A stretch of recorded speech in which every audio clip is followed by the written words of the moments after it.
Hey guys, this is a review of the Ryobi One Plus 18 volt cordless drain auger. It's model number P4001. So this thing is for clearing clogs and drains and pipes in your house. And if you're watching this video, I'm sorry, there's a good chance you're probably having a bad day. And hopefully this review will help walk you through how to use this thing and see if it can be useful for you. It was definitely useful for me when I had my own plumbing problems a few days ago. Alright, so let's take a closer look at this thing, see how it works, see the features it's got, and then I'll talk a little bit more about applications and recommendations on it. Okay, so here's the tool up close. It takes any 18 volt battery. I used a 4 amp hour in here just because it sits nice and level when you've got that. If you've got a smaller battery on it, it might lean back a little bit. And Ryobi is coming out with some 9 amp hour batteries, but I don't know if those will sit flush. They might actually tilt it forward a little bit. But as it is, you can set it on the ground if you've got it back on the battery like this, and if you're doing like a shower drain or you're running this straight in, it'll keep these legs will keep the drum up off the floor so you don't have this rubbing against the floor. So the basic idea of how this works, on the top you've got a forward and reverse selector switch, and you can also set it in the middle so it locks, and that will determine which way it's going to feed and rotate the auger at the front. On the front pommel right here, this is actually a really nice ergonomic way to hold it. You've got a switch on the bottom that allows you to actually activate the feed. So if you don't pull this thing and you pull the trigger, it'll just rotate this. If you pull this while you've got the selector switch in forward, it'll go forward. It'll go in reverse if you've got it on reverse.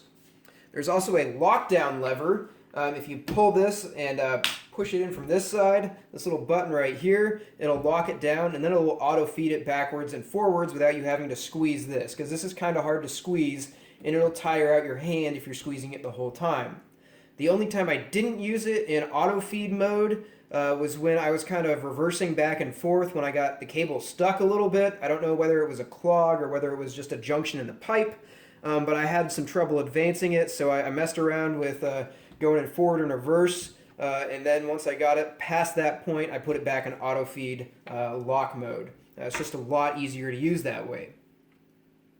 The forward auto feed works great. I didn't really have the cable slipping at all, but the reverse, sometimes it needs a little bit of help if there's a lot of tension on the cable. You've got to kind of pull the whole thing back and then let it, get some slack in there, and then let it advance the cable back into the drum.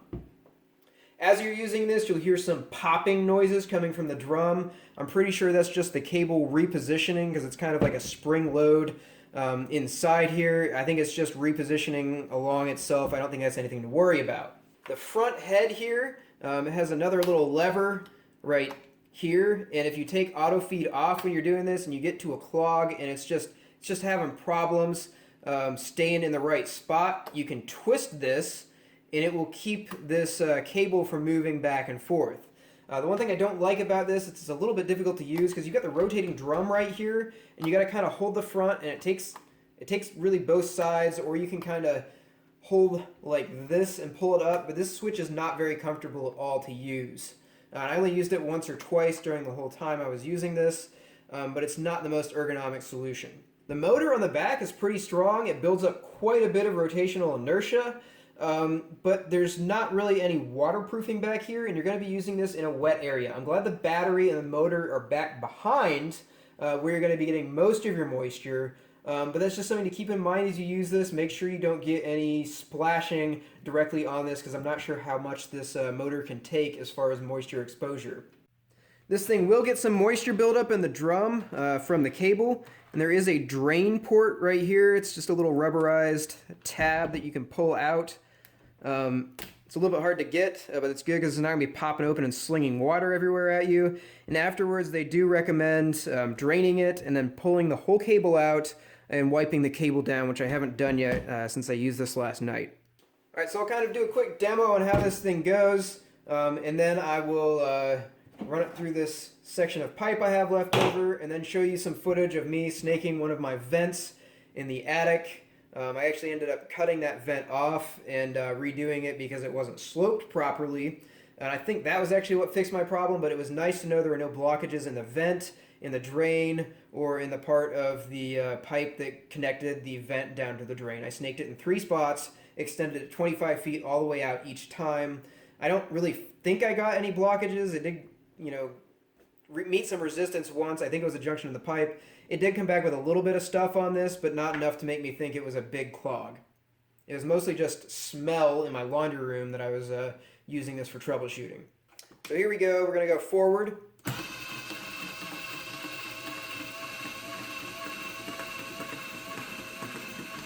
And this does take a while to advance if you're doing all 25 feet. You can see it doesn't go that fast.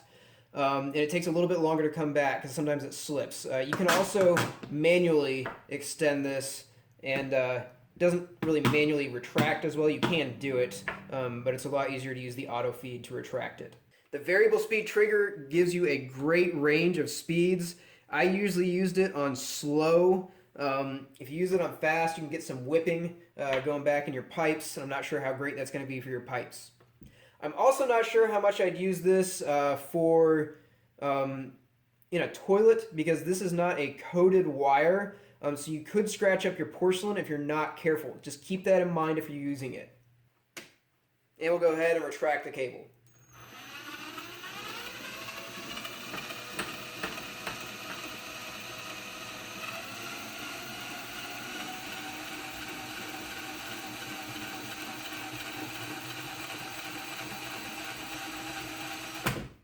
Alright, and I've got it set up on like a 2 or 3 foot section of pipe, and go ahead and give you a quick demo of how well it works.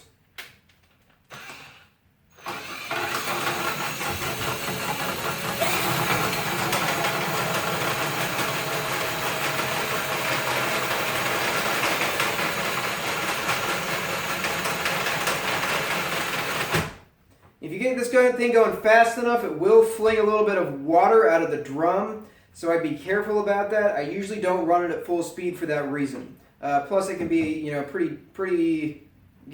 a little bit flailing about. So I like to run it about probably mid-speed.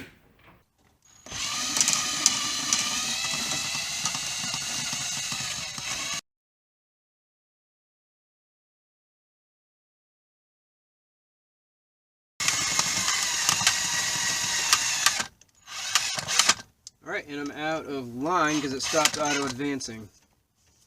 Pop this back off, spin it for a bit, and then time to pull it up. I didn't feel it hit any clogs, so I don't know what's causing the sewage smell in my laundry room, so I thought it might be a clog in the vent.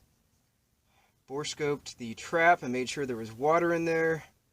We'll see.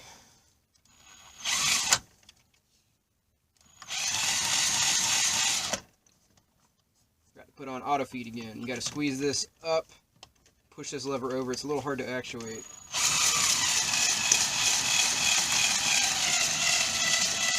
So I think this is definitely worth it for a homeowner. If you've got a clog in your drain that this little plastic $2 Zip-It can't handle, and the next step up for me was this drain auger.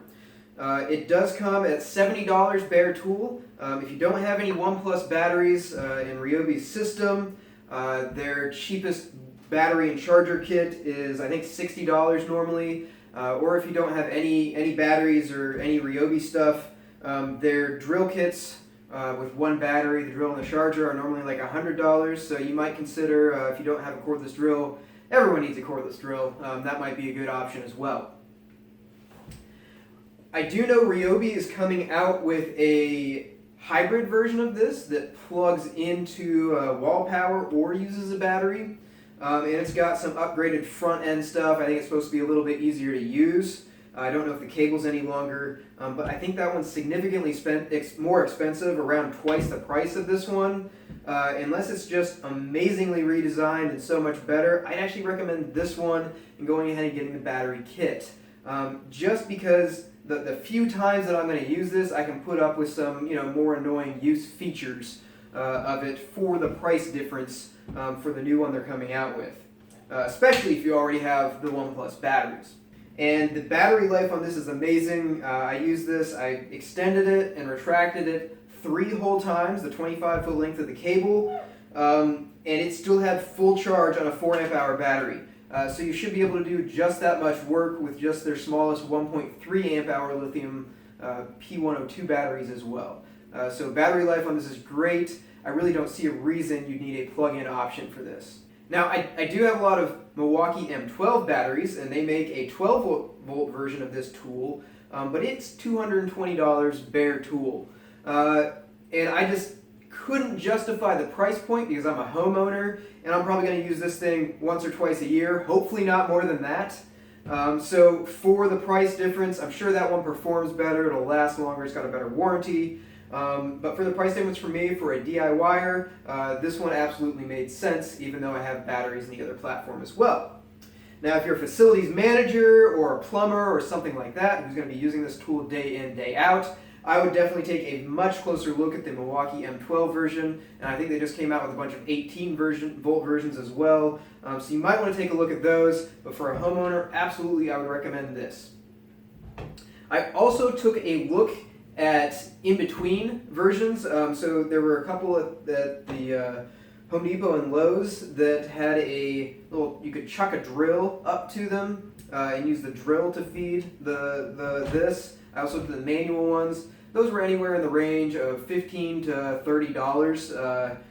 And the reason I didn't go with those is I knew I'd be in the attic, I knew I'd be standing on joists, and I didn't want to put my foot through the floor if I lost my balance. So this I could use with one hand, and I could, guide the cable in or do anything else I needed to with the other hand. If I had gotten a drill-powered one, I would have to use one hand on the auger, one hand on the drill, and not have a hand to steady myself, balance anything, or guide the wire. So that's why I went with this. It's just that much more convenient over one that's a two-piece kit or one that you got to crank by hand.